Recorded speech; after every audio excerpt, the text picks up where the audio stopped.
Donald Trump's arrogance has kept him from ever learning the common phrase, let sleeping dogs lie.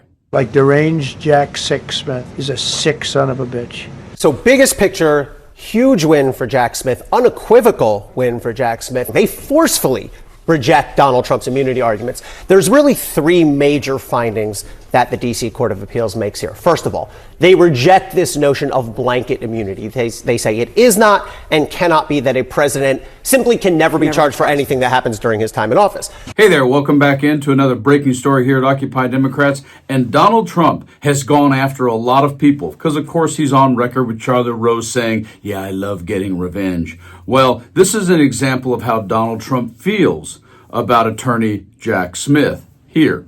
Jack Smith. Yeah. Biden gets Merrick Garland to get Jack Smith to do these investigations of you. And yet what Trump can't seem to recognize is he's constantly wrong. Deranged. He's like a deranged human being. I watch this guy. What's his motivation? I think he's just a sick guy. He destroyed the lives of many people. He was overturned unanimously in the Supreme Court. I believe he's 0-5. And if you'd like to see Donald Trump out of the White House, just subscribe to the channel. But Elliot Koenig is not done. Here's number 2. Second, if we're asking the question whether Donald Trump's conduct was inside his job as president or outside his job as president, they say he was out of bounds here. He's not covered because he was out of bounds. So even if there is some immunity for stuff that's inside the presidency, this was outside. He's way out of it. And as per typical, that's not enough for Trump. He has to go after Jack Smith and his family here. Deranged Jack Smith. Have you ever heard of him? He's a lovely man. Do you ever see him with the purple little thing? The Trump-hating prosecutor in the case. His wife and family despise me much more than he does, and he decides. I think he's about a 10. They're about a 15 on a scale of 10.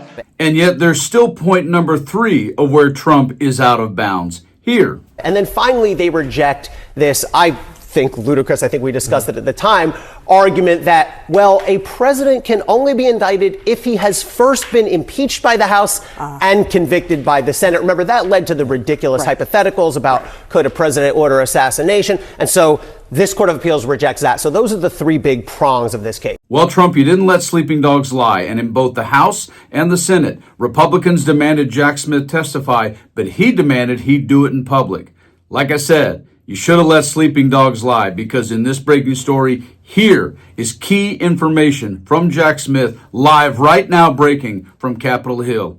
Check it out. I love my country and believe deeply in the core principles upon which it was founded. For nearly 3 decades, I've served as a career prosecutor in both Republican and Democratic administrations.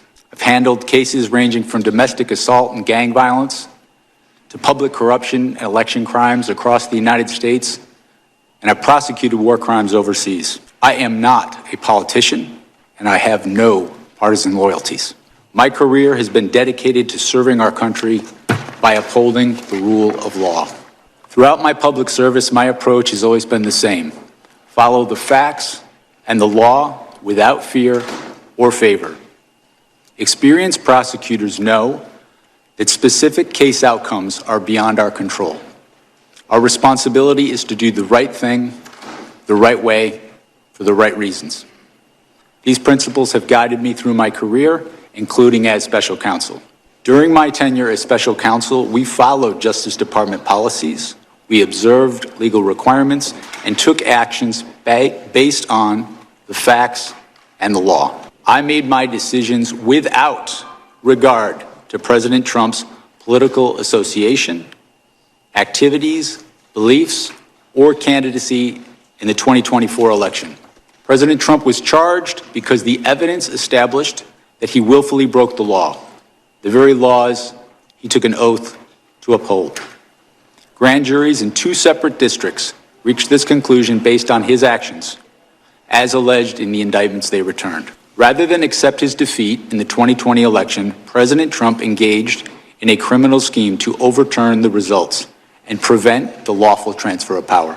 After leaving office in January of 21, President Trump illegally kept classified documents at his Mar-a-Lago social club and repeatedly tried to obstruct justice to conceal his continued retention of those documents. Highly sensitive national security information was held in a ballroom and a bathroom.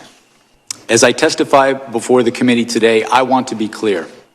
I stand by my decisions as special counsel, including the decision to bring charges against President Trump. Our investigation developed proof beyond a reasonable doubt that President Trump engaged in criminal activity. If asked whether to prosecute a former president based on the same facts today, I would do so regardless of whether that president was a Democrat or a Republican. No one should be above the law in this country, and the law required that he be held to account, so that is what I did. To have done otherwise on the facts of these cases would have been to shirk my duties as a prosecutor and as a public servant, of which I had no intention of doing. Can you feel it, Donald? Can you feel it closing in? Those are the walls not only of the dementia in your Mango Muppet mind, but it's also the end of a second term that's very likely to not see its end. You guys like and share the video. Stay frosty.